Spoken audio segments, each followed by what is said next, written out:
it's me. Now, today I'm going to be reviewing a game on the Super Nintendo called Super Mario World. Yeah.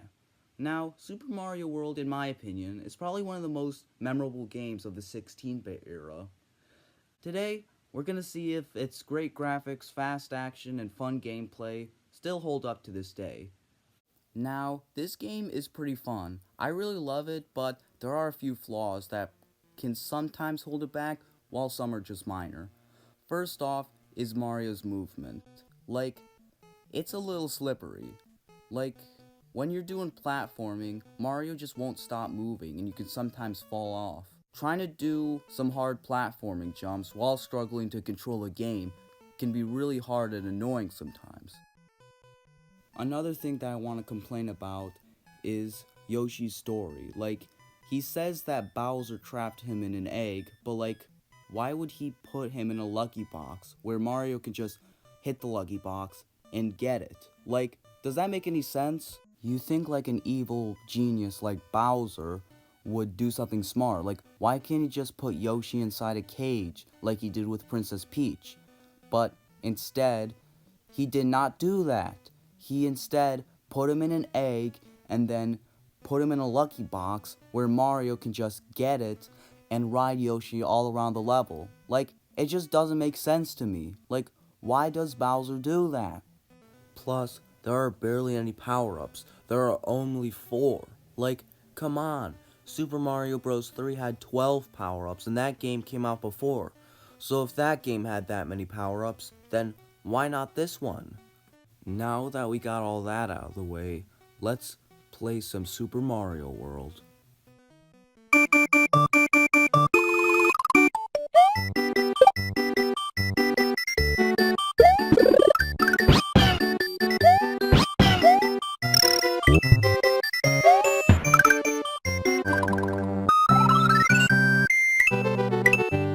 When you start the game, you have 2 options for the first level.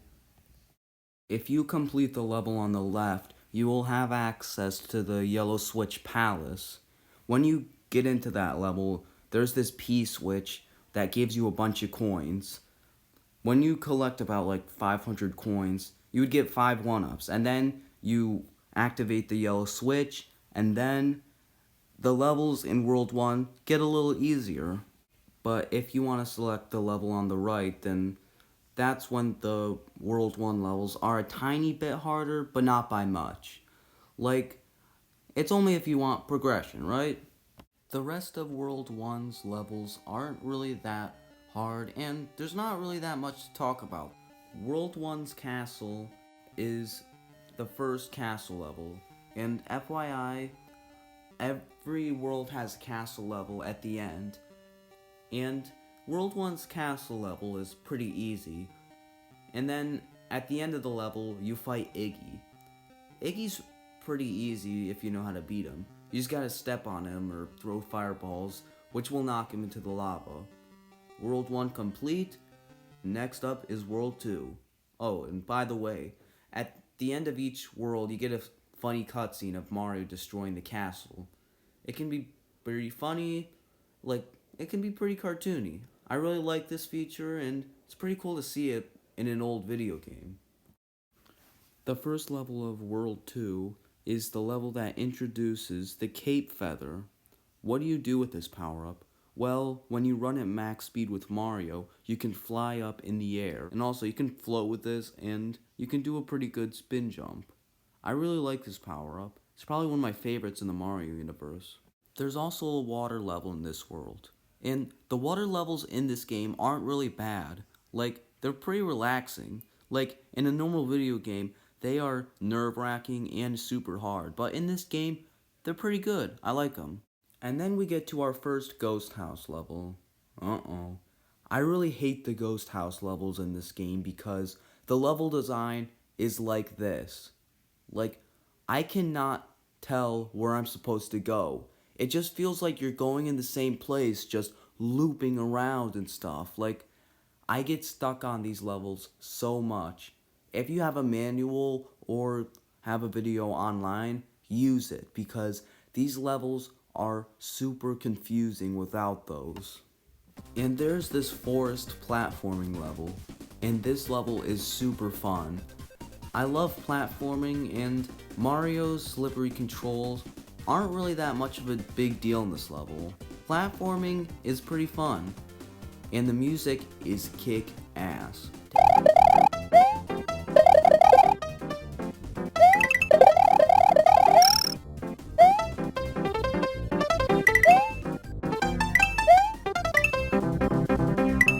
There's not much else to say about the other levels in this world, so on to the castle level. World 2's castle level is where the game starts to get a little hard. This is the first level to include the Thwomp enemy. There are also a tiny variant of the Thwomp called Thwimps. They don't smash you like the Thwomps do, they just jump around. And then there's this vertical section. It's pretty hard, like you could get crushed or you could just miss a jump. Like seriously, it feels so painful to die or fall down in this stage. I got stuck here for a bit, but I was able to make it through. The boss for this stage is Morton Koopa. He's pretty easy. He just moves very slow, and you could just hit him multiple times in a row. It's a pretty good boss fight, but there's barely any thought put into it. Okay, so World 3 is a cave level, which is pretty neat. It's probably something that hasn't happened in a Mario game before this. The first level is just your average cave level. There's not much to talk about. The next level is a cave/water level, and you know, there's not much to talk about here. The next level is... oh god damn it! And then there's this forest level, which is... I don't know, it's pretty unfitting. Like, I don't understand why there's a forest level in a cave world. Like, does this look like a cave to you? Anyways, there are bullet bills popping out in a bunch of directions. And also, there are these ball things that can make you fly up when you bounce on them. It's pretty neat. I like what they did here. World 3's castle level is the hardest stage I have played so far. First, there's this magic Koopa that throws these magic shapes at you. They can turn blocks into enemies. You can take her out, but she'll respawn like 5 seconds later. It's pretty annoying. Like, while you're doing some tight platforming, she'll just throw those spinning shapes at you. Like, I hate it. And you're supposed to hit this P block, but do not get the coins because you need those coins to turn the blocks. But then you need a platform up there. This is easier said than done because the magic Koopa is always trying to hit you, but like the blocks are very hard to jump on, and because of Mario's slippery movement, you'll just keep falling off. But luckily, I got past this part. Oh, but we are not done yet because there's this platforming section where there are some platforms that can sink into lava or that can crush you. And also, you need to dodge fireballs and stuff. Like, it's a little easy. You fight Larry Koopa in this world, and it's pretty easy. It's similar to Whack-A-Mole, but just a little easier. Now, there's this fireball that's trying to kill you while you're trying to stomp on Larry Koopa. He tries to trick you with like 2 versions of himself that aren't real. Not much else to say, moving on. Now, this is where the game gets from hard and frustrating to freaking unplayable. Like, there's this platforming level and you know, it's pretty easy. You just jump on a few platforms, dodging these motor chainsaw things, or whatever the hell they're called. But, you know, it's alright at first, but then it gets harder. Like, they can be all over the screen sometimes, and it's hard to predict where they're gonna go. Even after a lot of trial and error, it's still next to impossible not to get hit by these. Like, look at this. They can come up in spots where it's impossible to dodge them. Usually this is where someone would go back to playing Fortnite, but I don't want to do that, okay? I want to know at the end of this game. The next level is just your average level. You know, it's just so average. Moving on. The next level is a castle level. This is pretty good because, you know, the less levels the better. Now, this level starts out with a skinny hallway where there are these spike balls that try to hurt you. Seriously, what was the architecture for this castle? Because why would they put like spike balls in a hallway where like Bowser's workers go there? Like, imagine working for Bowser. You'd have to go through this every time you go in and out. Now, anyways, climbing part where you're supposed to dodge Koopas and stuff. And there are these spikes that can kill you if you fall down. It's challenging, but it's not too bad. In this level, you fight Ludwig von Koopa.